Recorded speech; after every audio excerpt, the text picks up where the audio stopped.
Mike, a cocky tourist, thought he could do as he pleased. Laughing, he sprayed pepper spray into the face of a Royal Guardsman, expecting amusement.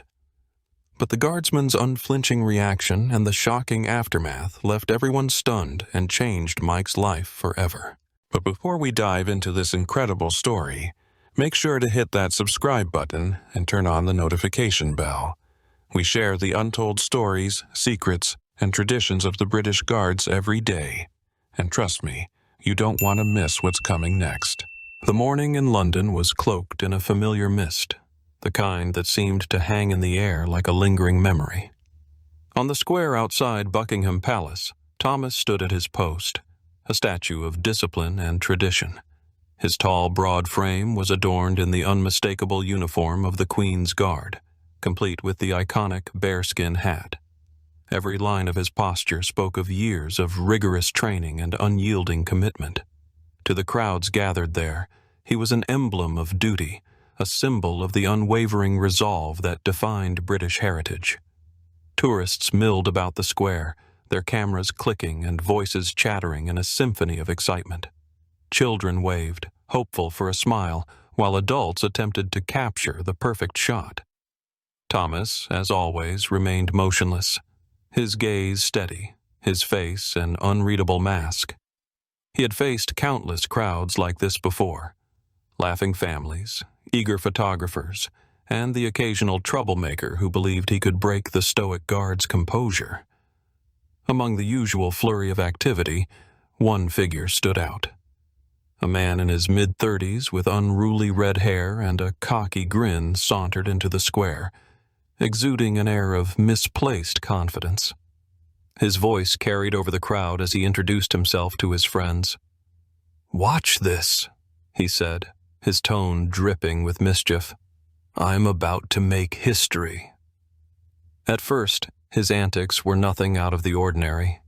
He pulled faces, mimicked Thomas's rigid stance, and threw out mocking remarks, all to the amusement of his small audience. Thomas, unbothered, remained steadfast, his resolve as solid as the stone beneath his polished boots. But the man, who called himself Mike, wasn't content with being ignored. Emboldened by the laughter of his friends, he stepped closer. The crowd grew uneasy as his playful demeanor shifted into something darker. Reaching into his pocket, he revealed a small canister of pepper spray, holding it aloft like a magician unveiling his next trick. Before anyone could react, Mike pressed the nozzle, releasing a sharp burst of spray directly into Thomas's face.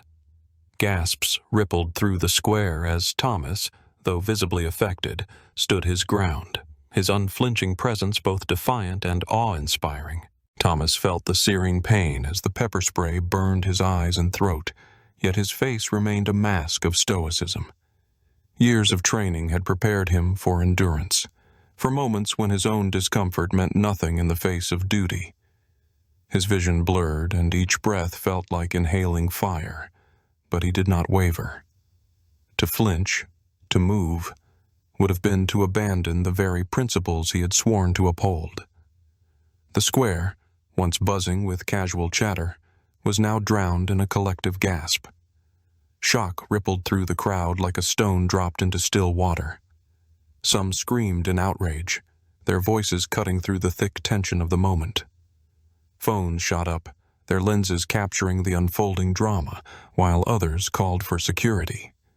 A few bold individuals stepped forward, their hands raised to intervene, shouting at Mike to stop. But Thomas did not move.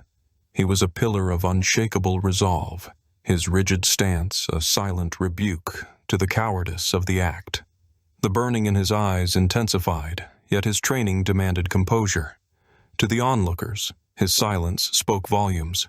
It was both defiance and an assertion of honor that no act of cruelty could tarnish. Meanwhile, Mike's cocky grin began to falter.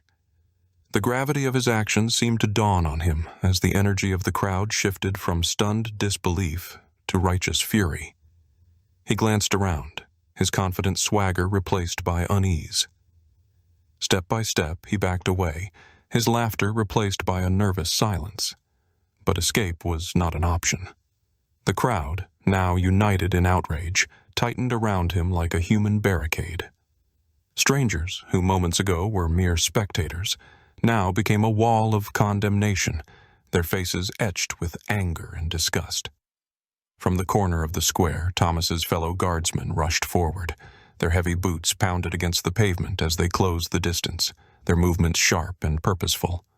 Justice was coming, swift and undeniable, as the man who thought himself untouchable realized there was no way out. Thomas sat in the sterile confines of the medical station, the sharp sting of the pepper spray still burning his eyes. Paramedics worked quickly and methodically, flushing his face with cool water and applying a neutralizing solution.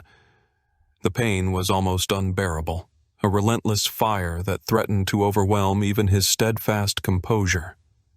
Yet Thomas remained silent, his jaw set in an expression of quiet endurance.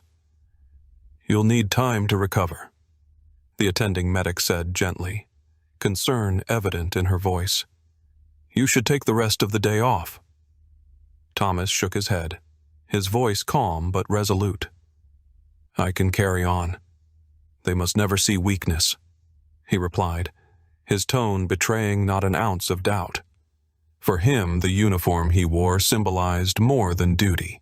It was a shield of tradition, an expectation of unyielding strength.